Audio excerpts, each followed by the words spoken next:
Alrighty, you guys, welcome to Farming Mastery, my favorite topic to talk about, which is farming. I love farms. I love helping agents break into farms. I especially love helping agents accelerate their farms because we all want sellers, right? Buyers are driving us all around town. Boom, we want to work with sellers. We know that the top producing agents are primarily by and far listing focused agents. Working with sellers allows you to control your time, control your compensation rather than being at the whim of another agent telling you what you're going to make on a listing or with a buyer client.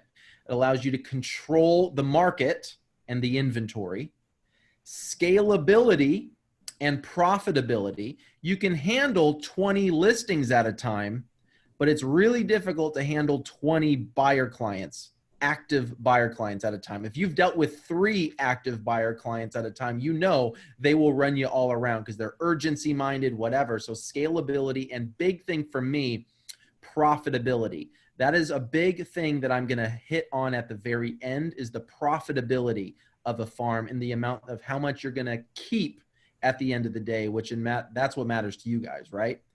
How much you guys end up keeping at the end of the day. And if you guys are anything like me, I'm concerned with longevity and the consistency in this business. Working with buyer clients, you can do the real estate agent roller coaster where you get 3 escrows at a time, then you're going out of your mind crazy and all of that, and then it takes a couple more months to get a couple more. Then you go up and you're out of your mind crazy, freaking out, going to inspections, this, that, whatever. Working with seller clients can help you bring that consistency. Now, the question is, how can you get sellers consistently? Now, if you spent any period of time looking online, you probably have made this face looking at the MLS listing saying, how the hell did this agent get this listing? They have horrible photos, poor grammar. They are completely unprofessional. What the heck is going on? Why can't I? A lot of the time that happens. Anybody had that, or is it just me? Okay. So then we start searching. How the heck can we find some more sellers? Okay, maybe I'll work expired listings, and okay, I'll maybe some canceled listings. I'll do some cold calls around the area. Maybe I'll do some door knocking. But I don't know. I saw a webinar on how to do Facebook ads, so I'm going to try that out. Then I'll try to retarget those ads. Oh my goodness, look, anybody who watched that one video or opened that one form, how can I spend money on doing this because I saw that one Facebook ad telling me how to do more Facebook ads. So then I signed up for that thing, and oh my goodness, my free training program that all of a sudden now I'm spending $97 a month that I don't even remember why. And then, oh, maybe I can do some home valuation websites and then see if I can follow up with that, and then do some fancy 33 touch campaign to try to follow up and remarket to those people. Then I'll try to work my SOI and work some past clients. Short answer is yes, all of those work, right? But by and far, the agents who get listings consistently, time and time again, who have longevity in this business, who make a ton of money, do it through farming. How many here on this call or on this webinar, whatever this is called, a training class, how many have seen just a long-time agent that take listing after listing and they have the same horrible black and white photocopy flyers that you're like, what the heck? I put out awesome stuff and you're still crushing it in your farm, right? So let's talk about farming. My vision of farming is that it's a structured way of creating and building relationships, having all of your efforts compound within a geographical area. Now, we can talk about social farming versus demographic farming versus what have you. I'm going to specifically target geographical farming with this class. Because again, we all have a farm of our sphere of influence, right? That we're following up on. We're all doing this. This whole thing is about targeting a geographical area and compounding each one of our efforts on top of each other within that geographical area, allowing us to create and build relationships. Make sense? One of my favorite quotes that pertains to farming is from Bill Gates. Love him or hate him, I love this quote from him. is that most people overestimate what they can do in a year and underestimate what they can do in 10 years. That is huge for farming. Most people overestimate what they do. Most people overestimate what they can do in 1 year and underestimate what they can do in 10 years. Just out of curiosity, because I just hit a quick button on here. Can you guys see the Bill Gates photo, or is it only my face right now? Bill Oh, Gates. we can see Okay, it. cool. Just wanted to make sure. Perfect. Alrighty. So if you're going to farm, farm. If you're going to farm, do it right. Don't say, I'm going to try this, I'm going to try that. If you're going to be a farmer, be a farmer. I'm going to share with you guys what that means, but that's kind of the theme. We're going to talk about going deep, not going wide. To be a true farmer, a successful farmer, and most importantly, a profitable farmer, you want to go deep, not wide. So here's farming simplified in my vision. Step one, you got to choose your farm, right? You got to figure out which farm do we actually want to work. You have to master your farm, learn it, learn everything about it. We're going deep on it, deep level mastering the farm. You have to get a listing in the farm, get a foothold in the farm. You got to leverage it into more business. And then you got to spread your successes in a duplicatable, replicatable, systematic way, time and time and time again. So let's chat about it. Selecting a farm. Number one is the size. That's really determined by your time and your money. I'm a big fan of smaller rather than larger, especially as you start. What size is manageable? Usually somewhere around 400 is a manageable farm, but it depends upon you. Some people who are like, Jacob, I can't remember much of anything, man. Like I just, I'm capping it at 150. Awesome. Some people are, I'm a trap. I'm a steal traps. I meet somebody, I keep them. They're in my memory bank. I'm a photographic memory. I can go to 1,000. Awesome. Personal recommendation, stick for around 400. Personal recommendation. You can choose it based upon your situation. Let's chat offline about your specific farm. Another thing about selecting a farm, the location of the farm. How convenient is it for you? Is it where you live? Some people say, I don't want to work where I live. I want to be able to go to the store in my sweatpants and not be seen as, oh, hey, Other people are like, look, if it's not right outside of my front door, I'm not going to be there, right? So location. Also the walkability of it. Is it a gated community that's exclusive that you have to call in access every single time? Or is it an open single family residence that you're able to walk easily? The sales activity. Some people call that turnover, right? How often do things sell in there? What's the income potential? Meaning, out of all of the homes that have sold, how much money in commissions was paid out? What's the income potential? If I take 100% of the listings, would that even be worth it? Is it a income producing farm? What's the competition like in the farm? And do you have an angle of entry into that farm? Meaning, do you already have a history there? Do you know people in there? Do we have a strategic advantage? Maybe there is a retiring agent who used to be very productive that now it's leaving a hole. Also, do you have a listing coming up in there? Sometimes people's farms choose them rather than them choose a farm. Do you have a buyer who's looking in there? That you even aspire to live in there yourself? Well, I was told there's two ways of selecting an area. Either a place that you know and you love, or a place that's selling. He said those are the two options for you. Either go to a place that's selling or to a place that you know and you love that you're willing to invest the time. And it doesn't really matter if only a couple sales happen there a year, if the price point is high enough, if the dollar amount makes up for it, and you just love it, right? The whole, what is that, Steve Jobs? quote is that, you have to love what you do or else you would never be crazy enough to continue until you get the result, right? So let's talk about choosing the farm and mastering the farm. What I'm going to actually do is I'm going to share with you really quickly analyzing a farm really quick. Okay. So first of all, get with Gabe. Thank you so much for being here, Gabe. I would like to ask, actually, if you have a couple seconds, Gabe, could you share with agents a little bit about your process for when they ask you for a farm package, what your team would provide, and kind of that data? And I'm going to stop the screen share so that way we can see you. For sure. Right.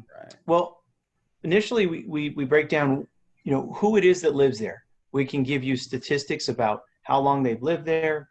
We can show you absentee versus owner occupied. We could show you square footage, bedroom bath count. So basically find all your model matches. We can analyze the data a number of different ways. We can look for empty nesters. We can look for recent sellers. We can find people that bought before the bubble, after the bubble. And then I can even go another direction and show you those that have the right amount of equity. We can go so many different ways. You can dream up your ideal client, and then I can use all our filters and all of our systems to then say, here's where they exist. And instead of taking on all 400 houses that Jacob's talking about, we can start to make them in 50 person bite-sized nuggets, right?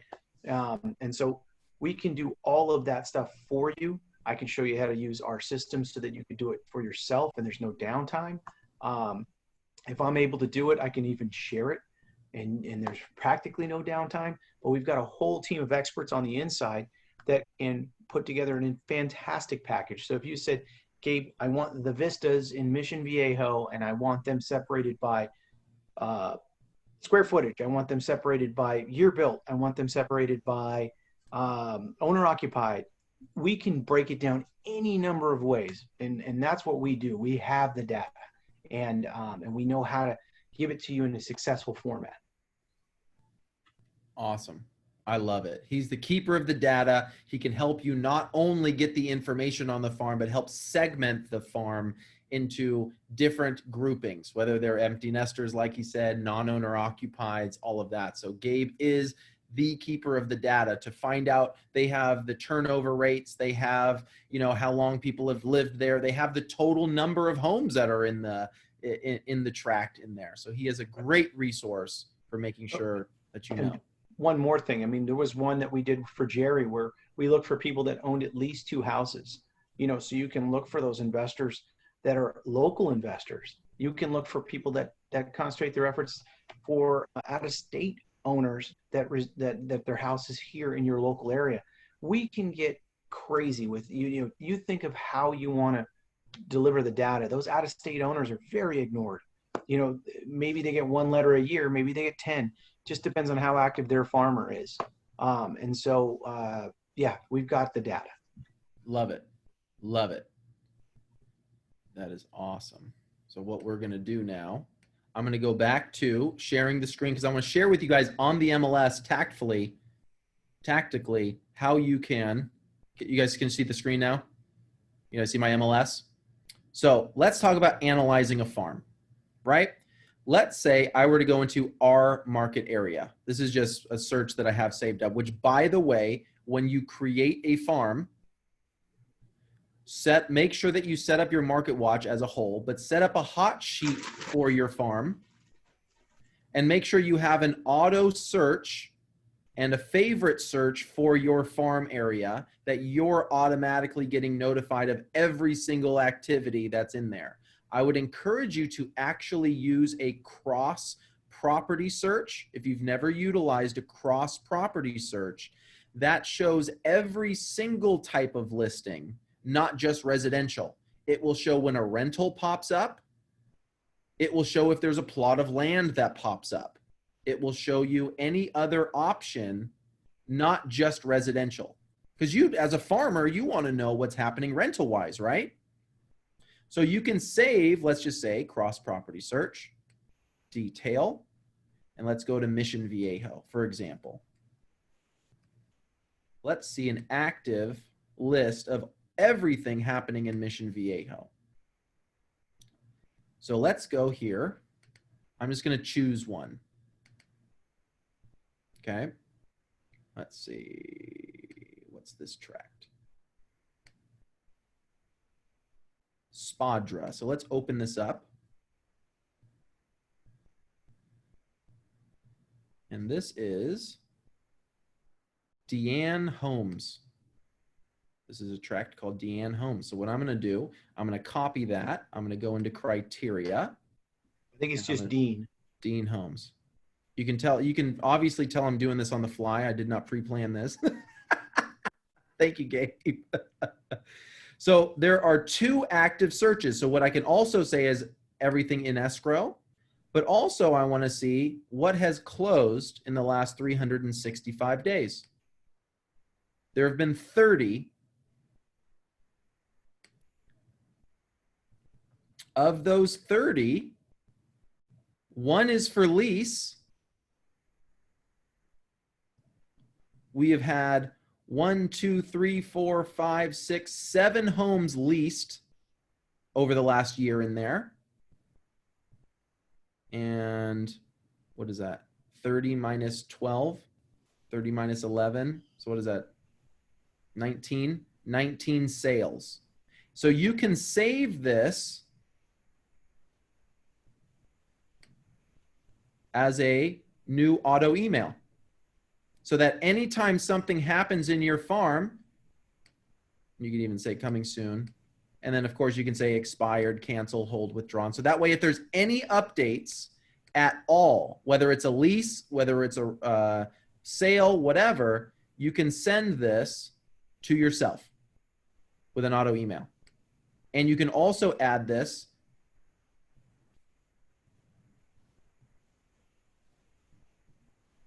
as a favorite search, but I already have 12 set up, so I can't save it as a favorite search. And you can send this ASAP because you want to know the moment something happens. You guys get the point, right? But let's talk about actually analyzing it. Any questions on that? Because I wanted this to be interactive. No, that was so awesome. I had no idea you could search for active listings as well as leases at the same time. Absolutely. In the same search, so you only have one thing that gets sent off to you. Absolutely. Nancy, you had something.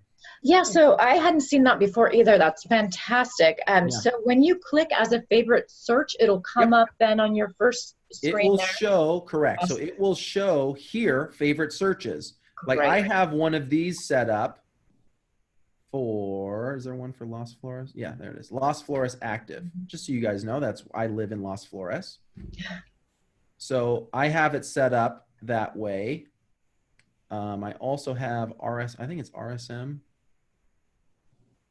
active. Maybe I deleted that one. But yes, short answer is yes. It'll show up in here and it will run that same search. Correct. Thank you. Correct. So I would recommend having your market watch, like my market watch. You guys have seen me do this before. My market watch is based upon a map search of a 7-mile radius around us, basically, our top market areas. That's the area that I want to keep tabs on as a whole. I also have it segmented based upon different criteria. I have cities, and I also have our offices listings. I also have all of First Team's listings. So you can obviously set up your farm as one, which you should, as well as a search. So that way on one click, you can say, hey, what's happened in my farm? Which I'll just say our offices is my farm. So in the last 7 days, we've had 2 new listings, 2 coming soons, 1, 2, 3, 4, 5, 6, 7, 8, 9, 10 homes go under contract. So you can stand there in front of a prospective person and say, hey, in our farm, we've had 2 new listings in here, 10 homes go under contract, 6 homes that have closed, and 1 that's expired. Right? Jacob, I have a question. Are you able to get the first teams because you're a manager? Are we able to get first team as well? Like all the first team? So that's actually what I'm going to share with you guys right now, is how to do these types of things tactfully. Okay? So let's say you want to choose a farm. And I want to choose that Dean, as I was calling Deanne. Dean Homes in Mission Viejo. Mission. And- Oh, goodness. Just real quick, and also when you saw those leases taking place, you get to see when they're going to expire, so you can target those guys before their expiration date. You can also see what they're paying, so maybe you can show them other alternate leases that could save them a little bit of money. Absolutely. Or if they're ready to buy, you know, there's a lot of great things you get with that lease list. Absolutely. Absolutely. So if I were analyzing the Dean Homes tract, I just do active, well, now do coming soon, now that that's an option. Coming soon, active, active under contract, pending, and closed over the last 365. This is how I analyze it. You can also add expireds and cancels if you want, and blah, blah, blah, blah, blah, whatever you want to do. This is how I choose to do it, okay? I go into results, and I have created, so first of all, you can on Realist, so first I would actually look at the map to say, where the heck is this? So on Realist, you can map this search as well to find out the house count, or you could go to Gabe and say, hey, Gabe, can you give me a farm package on this? And he will tell you this tract has this many homes, this amount of turnover, and what have you. Okay. So this tract has had 22 sales in it. And let's say it's a tract of 500 for easy math, right? So you can go, and I'm going to say active, pending. I'm going to include them, but let's just say we don't. Okay, let's subtract 3. So there have been 19 sales divided by 500. Oh, whoops. 19 sales divided by 500 homes. That's a 3.8% turnover. Now, again, I don't know the exact home count. I would get that from Gabe. 308. What you could do, to be honest, this is going to be something I was going to share later, but let's do this for right now. This is a program called Inside Tract. You can go into and say Mission Viejo, or if you have an address on the street, like what we have here, we had one Spadra. I'm going to go and just type in Spadra and hit go. It only came back with one result, which is Dean Homes. And it will say there are 652 units on here. Jacob, one thing on that, this is a paid for version that you're looking at. In the free version, it does not give you that count. Which I would recommend if you're going to be a farmer, get the paid for it version, because you click here for the premium report. It now has charged my account for this, but you get access to, how awesome would this be if you're a farmer, the floor plans of the farm. Shouldn't you as a farmer and area specialist know these? Of course. Okay. Also, one of the cool things, sometimes, let's see if it is, sometimes under the site details, it has the original builder. So it has like the tract, but it doesn't have, sometimes it'll have the brochure from the builder. Like, it's pretty cool. It'll show like, oh, what the builder, how they sold it. You know, here's an area map that'll show where in Mission Viejo it is. Mission Viejo Central with all of these things. And you can also have the overview map, which will usually be either the entire city or a large subsection of it, which right here, it's the Mission Viejo Central. So anyway, tons of cool things. But the reason why I did this is it gave us 652. So we would go 652, 19 divided by 652, basically a 3% turnover. Not the greatest in the world, but not the worst. What I also like to do is over 3 years and then average it, which is 1095. And just show me the solds, right? So over 3 years, there is 71 divided by, what was it, 652, I believe? 652 equals, and then divide that by 3, because you want to see a trend over time. So over time, for the last 3 years, it's been averaging 3.6% turnover. Right now, because of the global pandemic, all units are down as a whole. So I like to use this 3-year average as kind of an updated number on here. Just so you know, good rule of thumb, shoot for about 5%. Obviously, the higher the better, but shoot for about 5%. So let's say over the last 365, I want to see who has sold those homes. So we know the turnover is 3.6% averaging over the last 3 years. You can add, not a lot of people know this, you can add and remove criteria from this printout. So I can add by clicking, you see how when I hover over this top tab, it creates a cross pattern. I don't know if you can see that on the screen. You don't click on the actual thing itself where it turns into like a hand, but make it so it's a cross pattern. And you say insert column. And I want listing office name, because I want to know the company. And I also want to know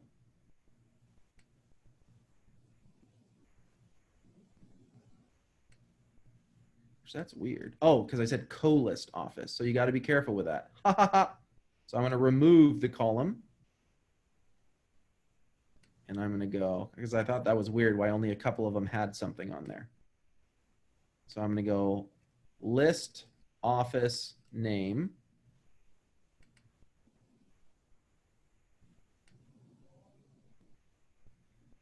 I'm going to say insert column, list, agent, first name,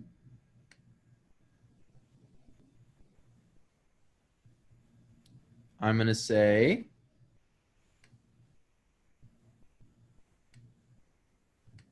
list, agent, last name.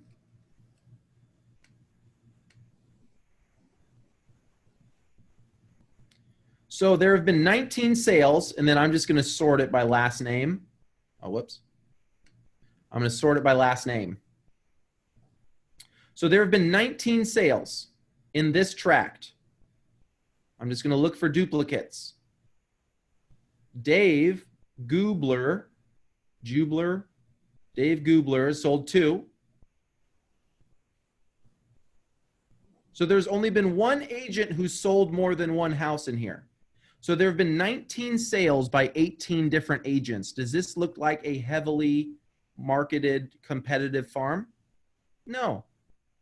So competition-wise, not too bad. Now here's another thing we can do. We can say, okay, well, let's see over the last 3 years, is there anyone who's been farming it? Maybe there's a farmer who's been having a bad year. And we do the same thing. Sort it by last name. Let's go back down, looking for duplicates. So over the last 3 years, the only one, Dave, 1, 2, 3, 4, 5 sales in the last 3 years. He sold 5. Mac McKenzie sold 2. Sherry Moretti sold 2. So that's it. 1 agent has sold 5. 2 agents have sold 2. So over 71 transactions. What is that? 68 different agents? Jacob, sorry. Yes. How did you change the last name alphabetically? Because I did. You just that click on it. You click on the name and it'll sort it just like anything. If you want to sort by now, great question now. Let's sort now by listing office name. Okay. First team has sold 1, 2, 3, 4 homes in here. So just so that you know, you have the ability to leverage all of our sales in the farm. So let's see, 365 in the last year. We've sold 2. So already you're coming in as number 1 combined with Dave, because Dave sold 2. So first team and you have sold 2. Does that make sense? So you can already come in with our stats to back you up, if that makes sense. That's one of the benefits of leveraging our stats. So that's one way of taking a look at turnover by looking at the sales, but also the competition. The only competition really, which isn't strong competition, is Dave, because he's the only one who's sold over 2 houses in 3 years. So he might be a farmer, but he's clearly not doing a phenomenal job at it. Now, this might not be his core farm. This could be a feed over farm. But does that make sense? So that is selecting a farm, right? You look at the size, I would recommend somewhere around 400. The location, walkability, sales activity, which we just went over. The income potential. Oh, what I didn't go over was the income potential. Isn't that neat, right? So over the last year, there have been 19 sales. My favorite thing to use when analyzing a farm is the stats feature, tabular. Now, you don't have to actually select anything, just so you guys know. I used to think you had to do this first, then hit stats. If you don't select anything, it defaults to doing the entirety. So let's do this. Let's unselect everything and then click stats so you can see. And so we know that the close price was 15 million in volume, right? So I just copied that.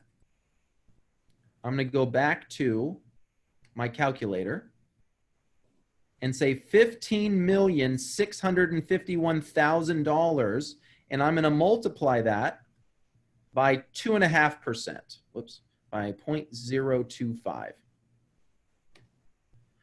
So that is $391,000 in commissions paid to the listing side, because there's 2 sides to every transaction. So let's multiply that by 2 and say total commission potential in this $652,000 or 652 farm is $782,000 is made in this farm.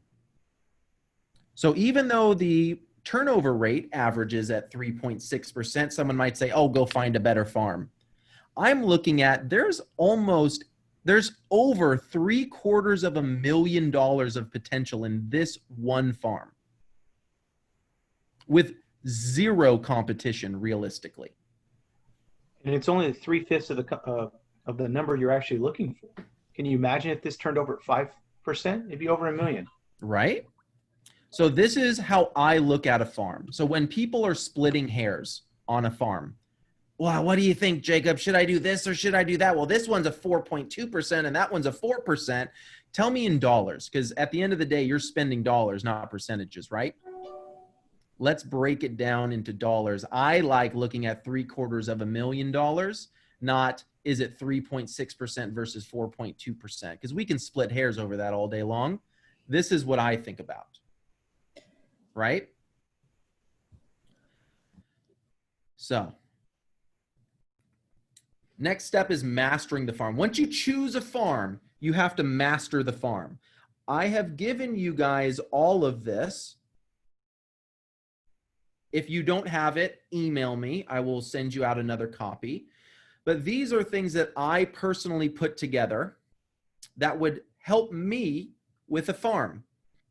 I can give this to you. This is information you should know about a tract. This is personally what I brought to every listing appointment and what I created for open houses so that I felt confident knowing data. And this just came from getting asked questions that I didn't know the answers to, that I was like, crap, I got to make sure I remember that for next time. And it built and built over time to figuring out, okay, this is for every listing appointment, every open house, but absolutely for every single time you have a farm area, you should know this. Also, if it's in an HOA, this is an HOA checklist that I had whenever I took a listing in an HOA, that you should know the details on the HOA for that farm if there is one. And then you guys have heard me that I just recently built this on if you need to learn a market area really quickly. So I can give you whatever it is that you guys need, but you need to know nitty gritty even what I just showed you guys was inside tract. You need to know the floor plans. You need to know the streets. You need to know how many units there are. You need to know details, intimate details, if you will, because it's all about being the expert in the area, talking about going deep, not wide, being the expert in the area, because in the beginning, you don't have the relationships with these people. So they're only going to utilize you if you know more than the competition. Does that make sense? Because if you're going to farm, let's farm. Sound good? So let's talk about the strategic plan on how do you farm. Pre-COVID, this was the gold standard. You market, you prospect, you hold open houses, you do community events. This was the frequency, okay, per first team's plan. You market, everybody gets material once a week. Everybody gets material once a week. First team system was dropping. Prospecting means going to the door. Everybody gets a knock on their door once a month. Every single homeowner gets a knock on their door once a month. Open houses, either in your farm or as close to the farm as you can, with open house signs leading from the farm to your open house, so that that way they see you're working. Community, and that's every weekend. Community events once a quarter. Get the whole farm together once a quarter for an event. That was the system pre-COVID. What challenges do we have right now? We're not allowed to drop marketing material per CAR guidelines. We can't knock on doors per CAR guidelines. We can't hold open houses, and we frickin' can't do community events. Doesn't that frustrate the hell out of us? How can I farm? Right? So marketing, instead of dropping, we can still mail. When it comes to marketing, it's considered seeding the farm. When you hear marketing, because we're thinking farming, like a farmer, we're seeding the farm with marketing material. The number one thing it has to be, if you want to farm, number one is consistent. Consistent, consistent, consistent, consistent, consistent, consistent. Above everything, consistent. That's how you see agents who are putting black and white photocopies of flyers out that still take listing after listing after listing after listing, right? It has to be frequent, meaning how often, means it has to be relevant, it has to be sustainable. I would also add it should be quality. Within reason. We're not spending an exorbitant amount of money on a condo farm of $250,000 average price point, right? But it should have an elevated quality compared to what else is out there. So let's talk about ways that you can seed the farm. It should be property and credibility focused. Property and credibility focused. I see a lot of agents make the mistake of putting out filler pieces and pretty stuff that focuses on like specialty programs and all of this stuff. Remember, these people don't know you yet, because all of you who are here, I'm assuming, don't yet have a farm, or you're looking to expand your farm. So we're talking about people who are unaware of you yet. So don't start talking about fancy, cool, flashy things when they have no friggin' idea who you are. It should be property focused and credibility building. So how do you do that? First of all, there's a program that you just saw when we went into the roadmap called Market Edge. If you have your own stats to back you up, where you compare your stats to the market average, meaning Nancy sells her homes 30% faster and 6% more than the market average. Even if you've had one sale in there, leverage anything that's of benefit on that one sale. Did you sell it faster than the market average? Did you sell it higher? Maybe it wasn't the highest, but maybe it was a higher price per square foot, right?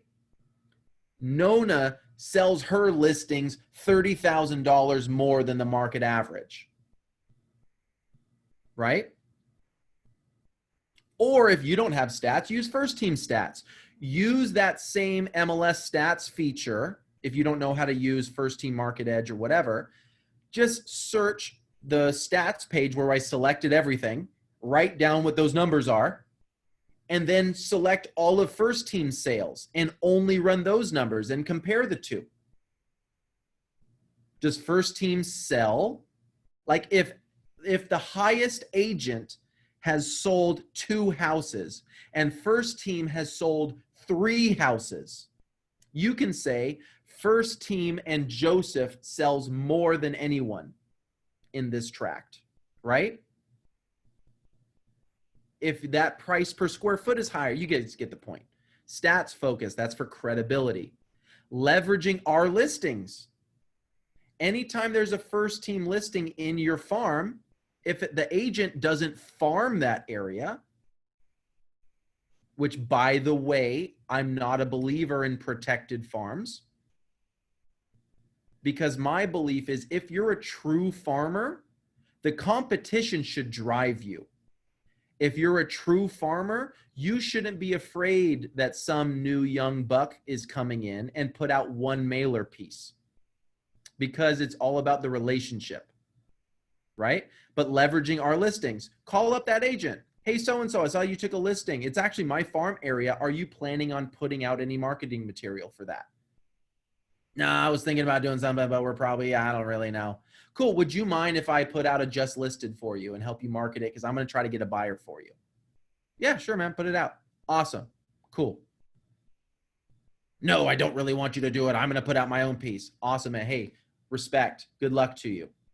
Goodwill within the farm is very important, right? Coming soons. This is one of the few times that I'm a huge believer in coming soons. Usually I'm not a big believer in coming soon, to be honest. I think it's actually a fairly negative thing because you're not allowed to show the property. You're not allowed to do a lot of things. What you are allowed to do is to market it. I just today, as I logged into the MLS, I got that pop-up. Did you guys get that? That says that now coming soons are syndicating to IDX feeds. So that's going to start being a big thing. Okay.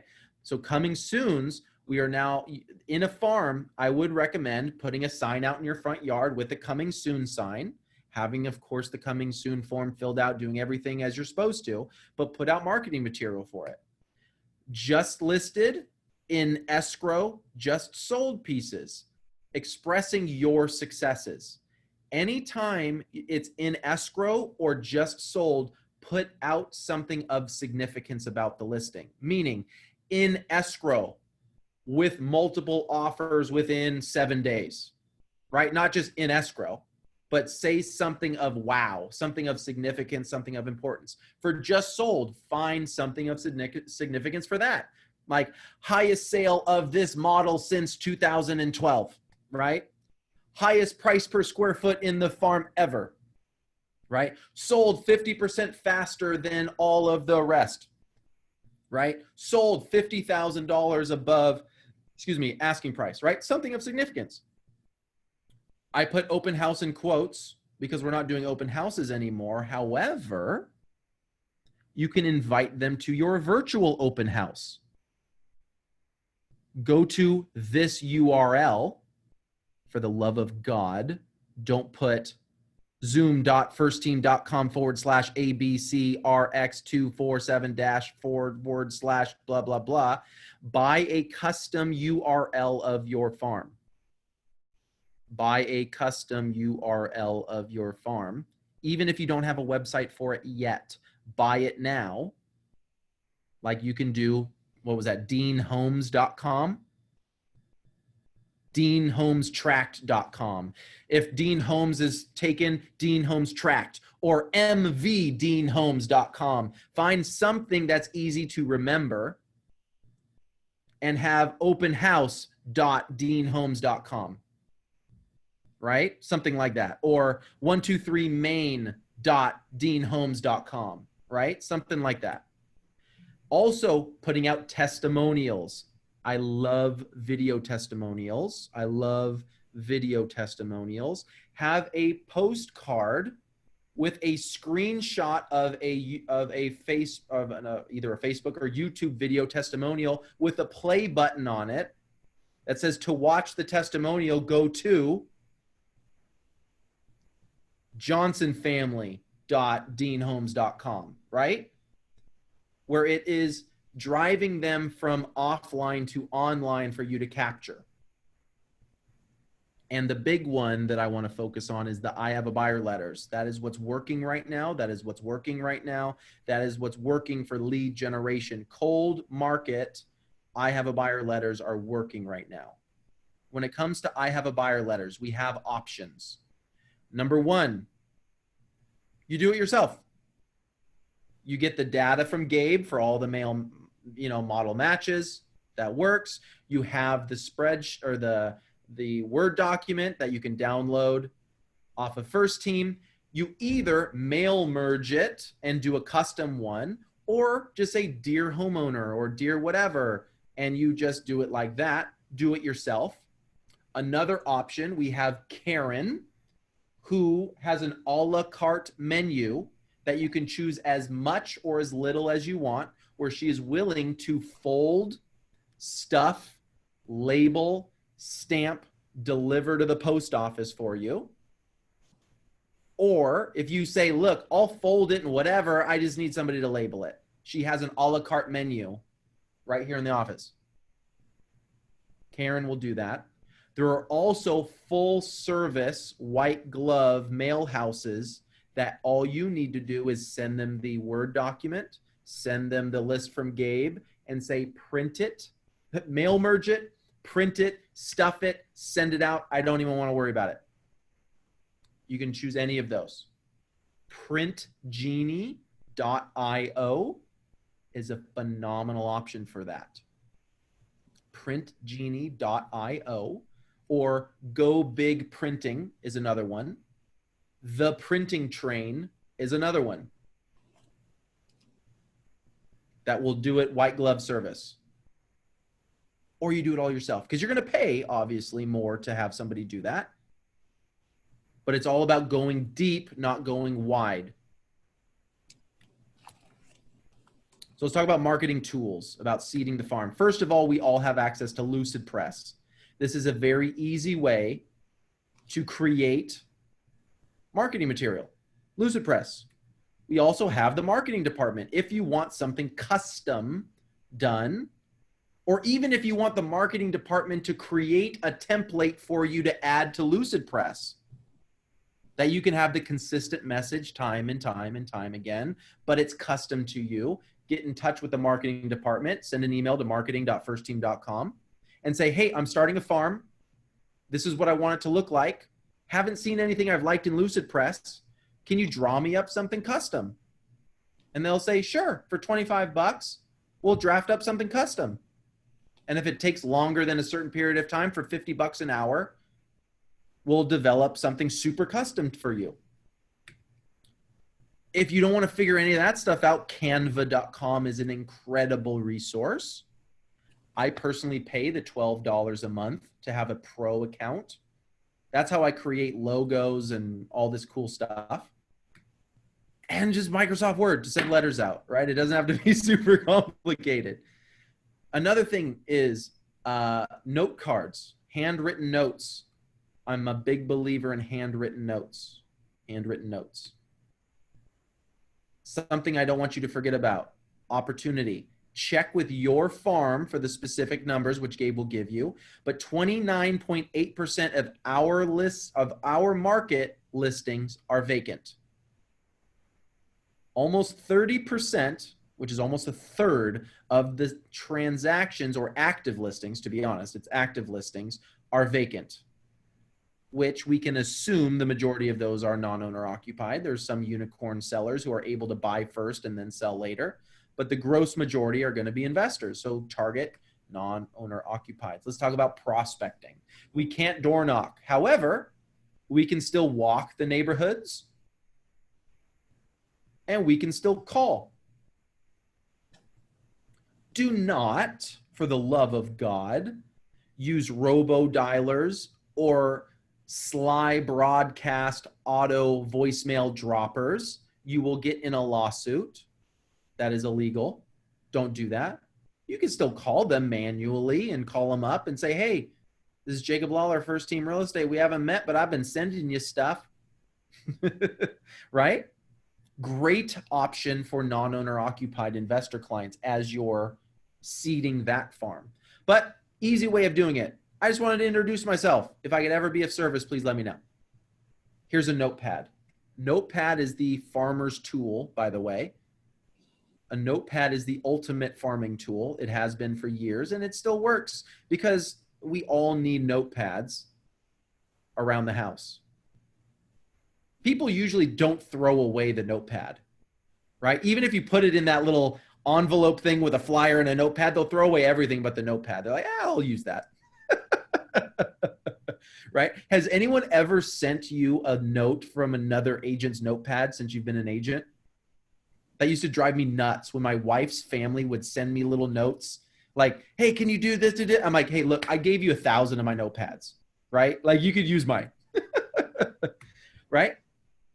I love anchor questions. When you're walking your farm, easy question to ask is, when do you plan on making your next move?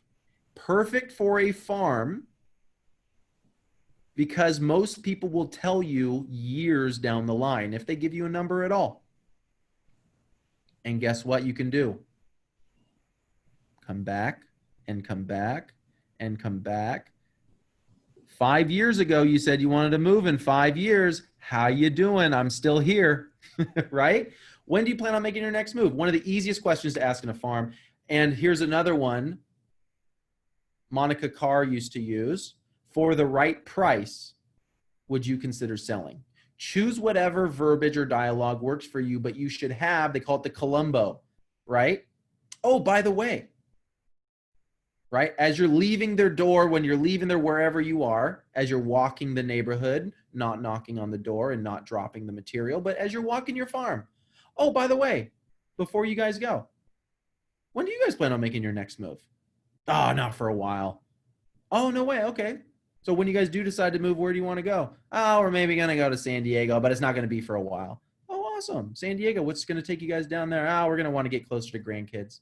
Okay, awesome. Well, hey, I'm excited for you guys, whether it's 2 days from now, 2 years from now, 2 decades from now. I'm excited for you guys to make that move. And by the way, for the right price, would you guys consider selling? I don't know if we get the right price, right? That opens the dialogue up. Having those conversations to generate hand raising is all you're looking for. And then who do you know that's looking to move into the neighborhood? Who do you know that's looking to move into the neighborhood? That's always an easier sell than saying, who do you know that's looking to move out of the neighborhood? That's usually where we focus on. Who's going to sell? But it's easier to say, hey, who do you know that wants to move here? This is a great area. You said it yourself. You don't plan on leaving anytime soon. So who do you know that was looking to move into this neighborhood? I don't know. Nobody's looking, but my buddy's looking to move to, I don't know, Oregon. Awesome. I got a great agent out there that can take care of them, right? Open houses. We can still do virtual and by appointment only. Show them that you're still active and safe during this time. Neighborhood invites, a sign writer, virtual open house Saturday, right? Sending an invite, virtual open house Saturday. Here's the link. Would love to see you there. See what your neighbor's doing. See what upgrades they've been. It's okay to be nosy. I love nosy neighbors. See what the neighbor, be nosy from the comfort of your armchair. Or schedule an appointment and I'll show it to you. Right? Have your by appointment signs that I've created for you guys. The private Zoom links, you can ask them to register in order to sign into it. Social distancing and PPP setup or PPE setup, show them that you're being safe. Record the open house. have a significant other of yours partner with another agent, whatever you need to do to record at least a moment of the open house. Heck, if there's another person who's waiting to come into the open house, hey, would you mind doing me a favor? Could you just record me handing this person this one form, right? Whatever it takes to have something recorded so that way you can send the video out to the farm. Record you walking through it, get some B-roll footage of people signing in, whatever you need to do, but show your farm you're working. Community events is about obligating them to you, get them to love you. Get them to give social peer pressure for people who use someone other than you. What options can we do during this time? Here's a cool one that I had somebody do. Quarantine photos. Ask your photographer, would you mind if I rented you for 2 hours in my farm and we can go house to house and take photos of the family so they can remember quarantine time? You can put out invitations. Just so you know, I'm going to be in the area with my photographer. If you and your family want to have a professional or even fun quarantine photo, I'm going to be around on Saturday between 10 to 12. If you want to schedule an appointment to make sure we have time for you, call me. Make sense? Having an ice cream truck, social distancing event. Kona ice is another big one where it's like the Hawaiian ice, shaved ice thing. You can do that. A shredding event where people don't even have to leave their cars. Garage sales, social distancing style. Right?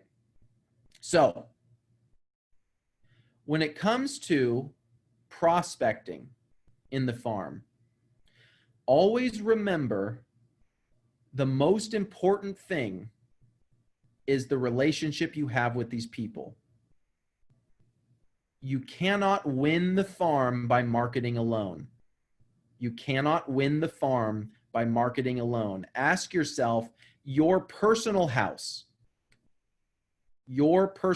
how many agents are sending stuff?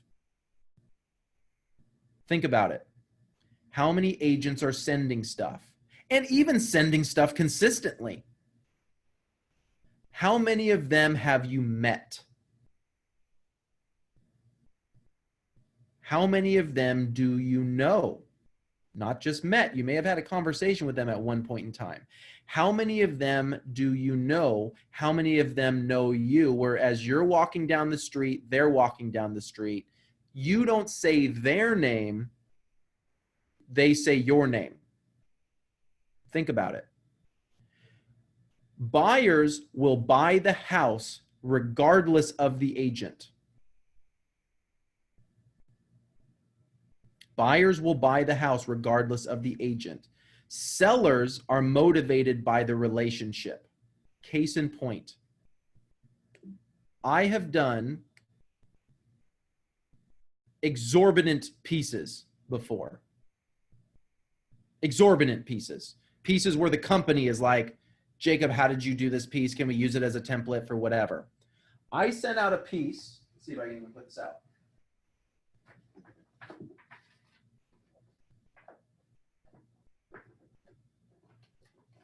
I should have had it prepared. My apologies.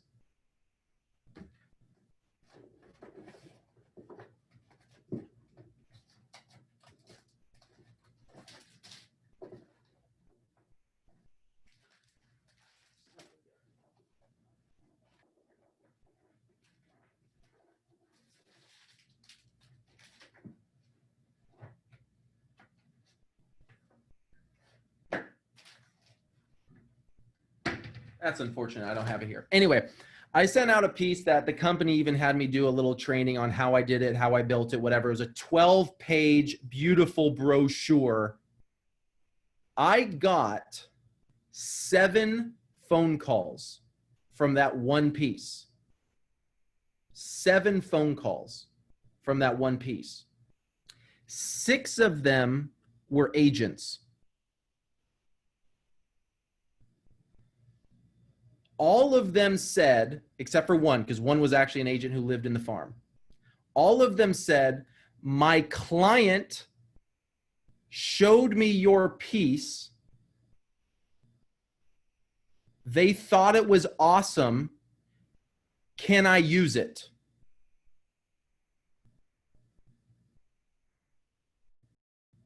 That should tell you, because it taught me something really, really important.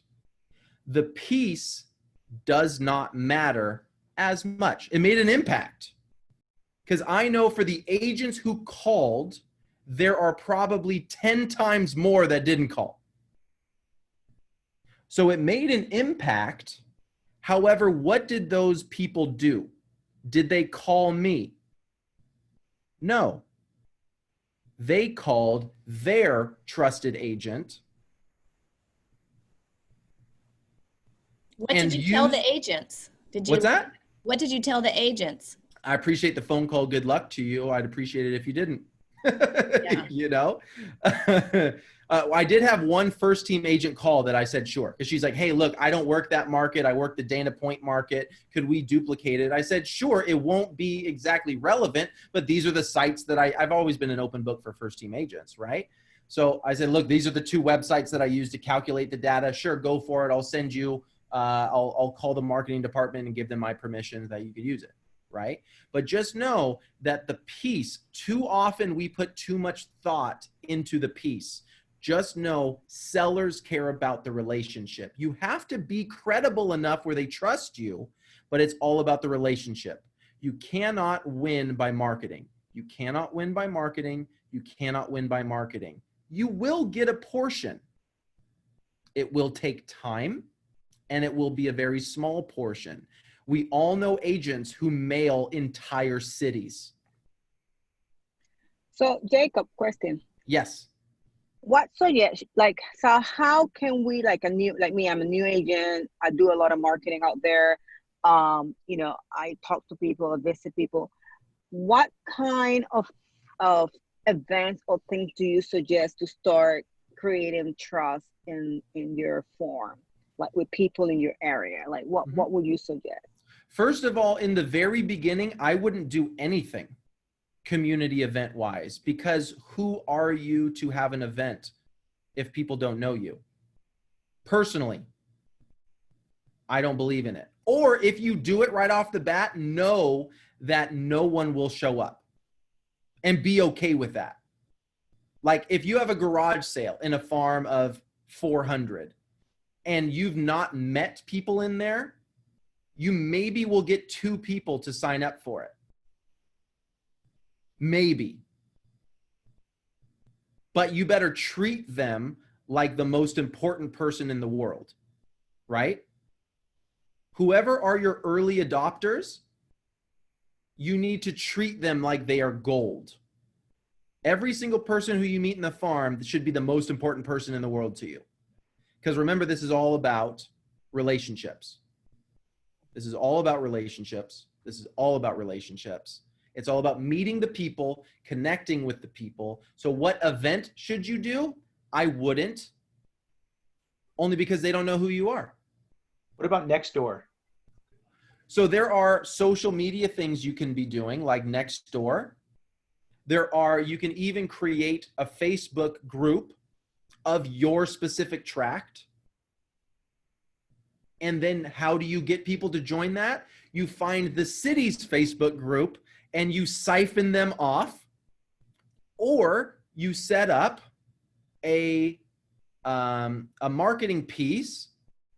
Actually, just so you guys know, I wanted to include that in this presentation, and I just did one for RSM. I did for the whole city of RSM. I did this on Canva, by the way. So hold on one second. See if I can find this. You can do. Let's see.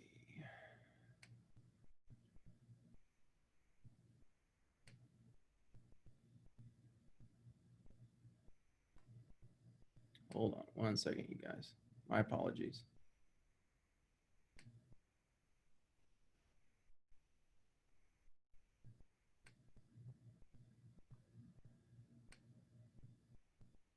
I don't know why this is taking forever. My apologies. Hold on. Where you can do Screen share. Desktop. All right. Can you guys see this? You can create a marketing bit. You guys all know like the I love Laguna Beach or I love stickers that people you see on the back of your car. You can do an I like RSM, ilikersm.com, and it forwards you to your I like RSM Facebook page. Like I did, because I wanted to be part of this presentation where I just created a mock one yesterday. But to be honest, I didn't have everything together, so I apologize. Where it is, where my pages or groups. I never use my, oh, let's see, groups. Come on. I have no idea why this is doing that.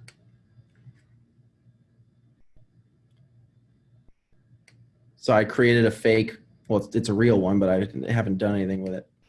I like RSM Facebook group where they could come to your, I have no idea what's happening right now. Anyway, you guys get the point. But yes, you can absolutely do that. You can have Nextdoor. You can do tons of things. The short answer is you need to communicate with these people. Communication and relationships. Communication and relationships. Track your farm progress, not by how many listings you take, but how many people you meet and how many people you know in the farm. One of the top farmers in the office that I started with hated door knocking, refused to do door knocking, and he said it's irrelevant how you meet them. If you want to be a true farmer, you should be able to drive any street in your farm, stop in any location, and be able to tell the story of the homeowners around you.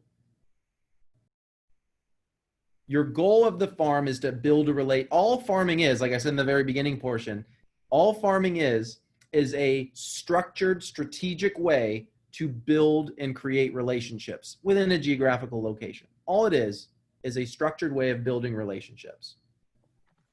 Hey, Jacob, I'm reminded of a story where an agent was just getting started and they went ahead and got the magnets for their car.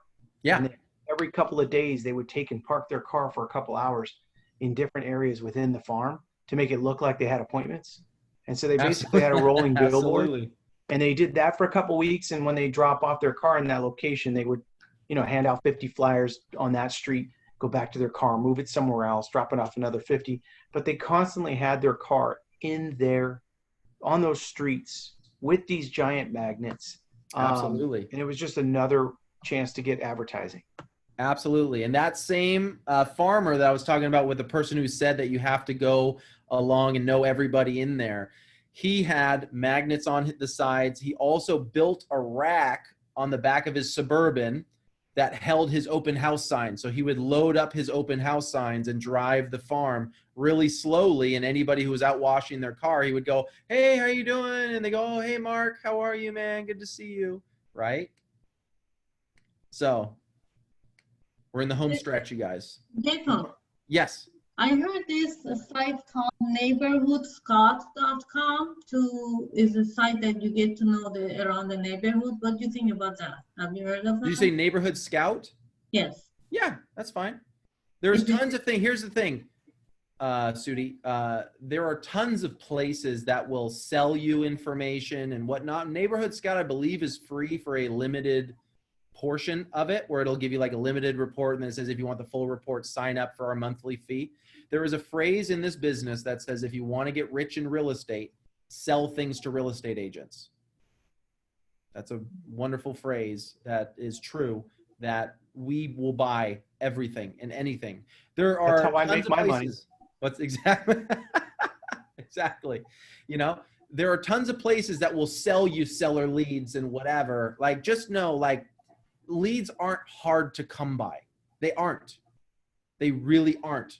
We just showed in that one farm, there was a $750,000 made in that one farm. So we know people are going to move. Like, there are leads everywhere. A lead is literally worthless unless you know what to do and you can follow up with them and you do all of the things that you need to do. Sellers go off of relationship. Easiest way to start learning the farm, like you're talking about, Sudi, Yeah. is go through all the data points. All of the, you can use Neighborhood Scout as one of the data points. Demographics is important to know in some respects, right? But it's not quite as important as property. Become competent in valuations, what has sold, because that's what they care about from you, realistically. Okay, thank you. Until they learn who you are, right? Then they care about you as a human being. But in the beginning, it's what can you do for me, right? That's all every relationship is like, right? So I want to share with you guys before we end off here. What is the income potential of farming? Okay, here's a realistic example. Here's a farm of 400 homes. Let's say it has a 5% turnover, which is a pretty good rule of thumb to shoot for. That means that there are 20 sales in that tract every year. The average price of that tract is $700,000, which, just so you know, that's our average price point, $700,000 at a 2.5% commission, which is a average commission. Would you guys agree? Is $17,500 of gross commissions. Let's say your first year, you get 1. Does that sound realistic? You get 1. The second year, could you get 2? Your second year in the farm. If you did it right, could you turn that 1 into maybe doing 2 next year? Could you get 3 the year following? If you did it right, if you went deep, not wide, you focused on that 400 set of homes. If you did it right, could you do that until the 10th year? In 10 years, let's assume it's still the 5% turnover. Let's say properties appreciate 2% per year. We're just not saying it's going to do anything crazy, but it's just going to stay in line with inflation, which inflation targets are 2%. So we're just saying it just stays in line with inflation.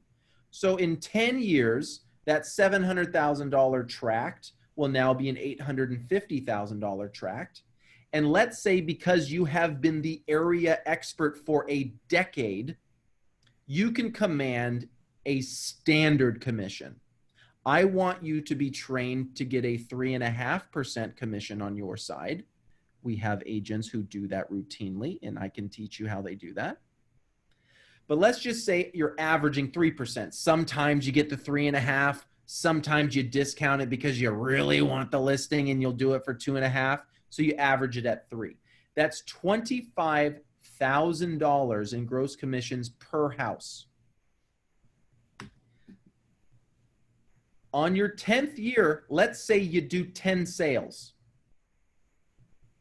That would mean you represent 50% of all of the listings, which that doesn't have to just be on the listing side. Let's say sometimes you represent the seller, sometimes you represent the buyer, but you are having 10 sales in that tract. If you do the same 400 houses, do you think you'll be able to be that level? Do you think that's fairly realistic?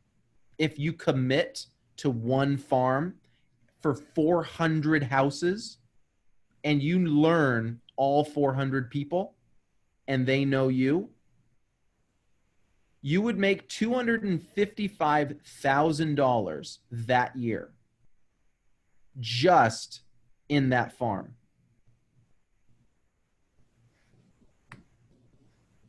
But also over those 10 years, you will have sold 55 homes and made over $1 million in GCI just in that farm,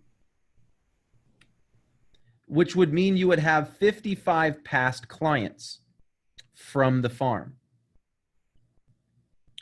If you didn't know, there's something called the 10% rule if you want to know why agents who have been in the business for a very long time, even when they have horrible looking marketing, but if they stay in front of their clients, you should receive 10% of your past client, specifically database, referrals. So that would be 5 referrals every year, which would be $125,000 in GCI, plus the 255 of the farm sales. That would be $380,000 in 1 year from that farm.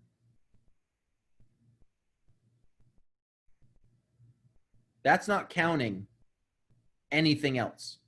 That's not even counting the adopt a buyer strategy, which every single buyer who moves into the neighborhood, you adopt them as your own, say, welcome to the neighborhood. I'm the area specialist.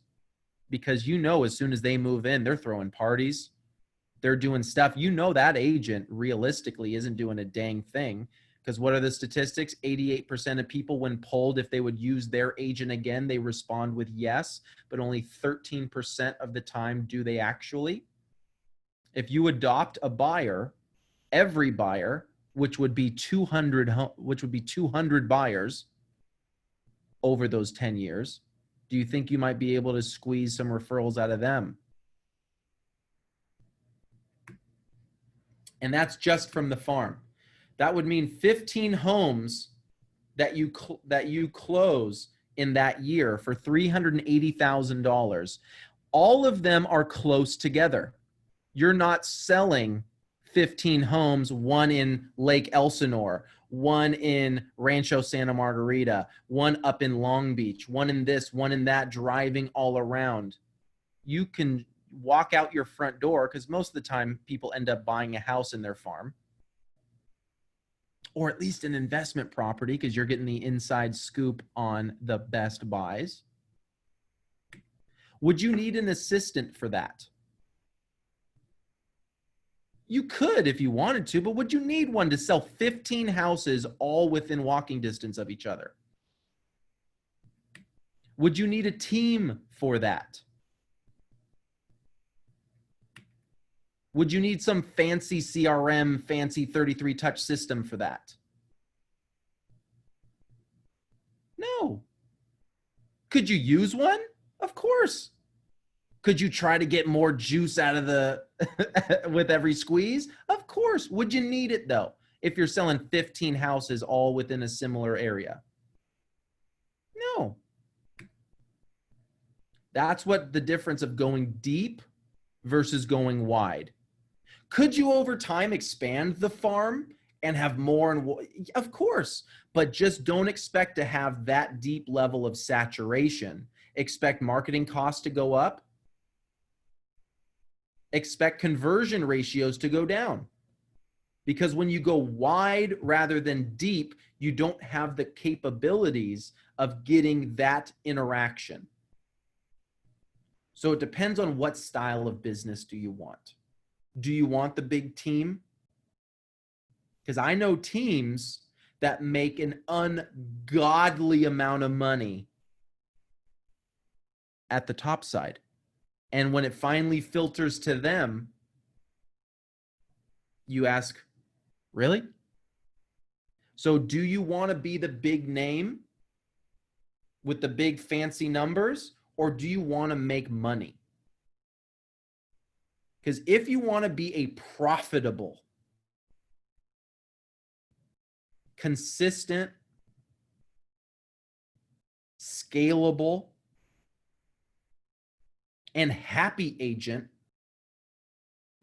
farming, going deep is an incredible way to do that. It takes time.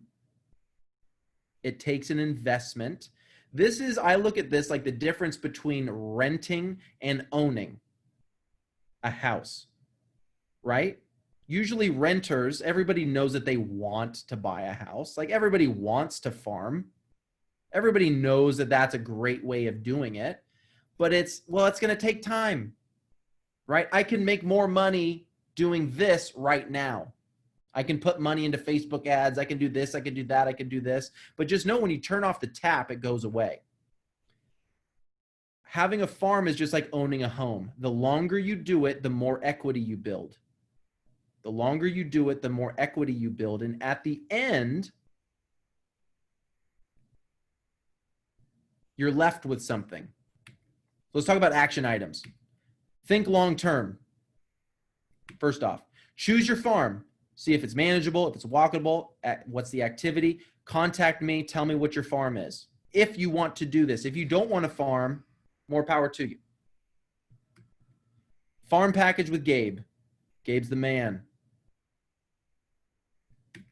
Master your farm, learn the stats, get inside tracked, have the one sheet with you at all times, know the floor plans. Craft your message. What is your consistent message on every single piece? What do you want to be known as? What do you stand behind? What's your angle of entry, your branding? What are our stats? What are your stats? Every time you should always say, get more. Get more in less time, whatever.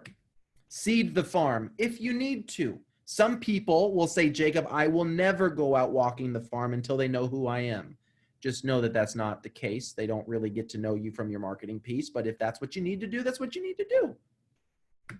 Meet the people, have conversations, get to know them, get them to know you, get a foothold in the farm. This is when you start building momentum. Get a foothold, meaning taking a listing. Use sneak preview. Your first listing, more than likely, will come from somebody who's not ready now, but they will be moving soon. Lock them up with sneak preview and then say, look, I got a lot of things I can do on the backside. Let me build excitement about your home while you're putting your finishing touches together. Leverage the heck out of that. How do you get the listing? How do you get the foothold in the farm? Put out competency pieces, whatever. Confidence building competence pieces, right? Get more campaigns, first team stats, your stats if you have them, just listeds, just solds, build credibility. That was the word I was thinking of. Credibility building. And the big one, which will generate the calls from you, which we all want, is the I have a buyer letter. If you don't have a buyer, find an agent in the office who has a buyer. Find somebody who has a buyer, leverage that buyer, leverage it into more business. We have an entire program that is 7 pages called the Listing Lead Multiplier. Used to be called Home Run 360. I will always remember it as Home Run 360, but Cam didn't like the name. He changed it to Listing Lead Multiplier. Look that up. That is also on that territory management site or section of the roadmap. Get testimonials. That is the most important thing in your farm. Have testimonials for people in the farm. In the farm. Even if you don't sell their house, get a testimonial from them. Meaning, I would recommend Nancy to all of my friends. Did she say you sold her house? No. But if she's like, wow, Nancy, you're always here. You're always doing great things for us. Awesome. Would you recommend me to your friends? Absolutely. Could you do me a favor? Can you just shoot that over to me on a text? Right? So why do agents fail at farming? Sorry, I thought this was animated where I could click. Yes, Mr. Gabe. I was going to say, and then it's also important when you're picking that farm, have a budget. So don't go 400 if you can only afford 200. If you can afford 150, that's the number that you shoot for. Because the thing that a lot of agents will do is they'll do 2 pieces, and then they won't have a budget for it anymore. And Absolutely. then all that effort, time, and money is wasted. Absolutely. If you can't do it consistently, then don't bite off that much. You know, pick a number that works for you, that you say, I can do this, and I can do this for 6 months without fail, because at that point you'll start to see results. Absolutely. Absolutely. And that's why in that portion where we talked about choosing the size of the farm, it comes down to your time and your money. And that the part of marketing at the very bottom, it said sustainability. Do not bite off more than you can chew. And that's the number one reason why agents fail is consistency. Most agents are not consistent at the farm. They change farms all the time. Sorry, Nancy, you were going to say something? I'm so sorry. I didn't mean to interrupt you. So how much money should you expect? I mean, I know that there's, the sky's the limit, really. Mm-hmm. But if you're a newer agent, you don't have a ton of money to throw at it. I'm just wondering, like, what would you expect might be a decent amount to spend on a monthly basis, to cover your farm? Great question. Phenomenal question. Depends on depends on what type of pieces you're putting out and if you're mailing versus dropping. Because of the situation that we're in, obviously, we're going to be focusing on mailing. If you're going to be mailing, are you mailing postcards? Are you mailing letters? Are you doing whatever? So a good rule of thumb, which you guys know me, I'm all about rules of thumb, is it's probably going to be somewhere along the lines of $1 per house per mailing if you're doing letters.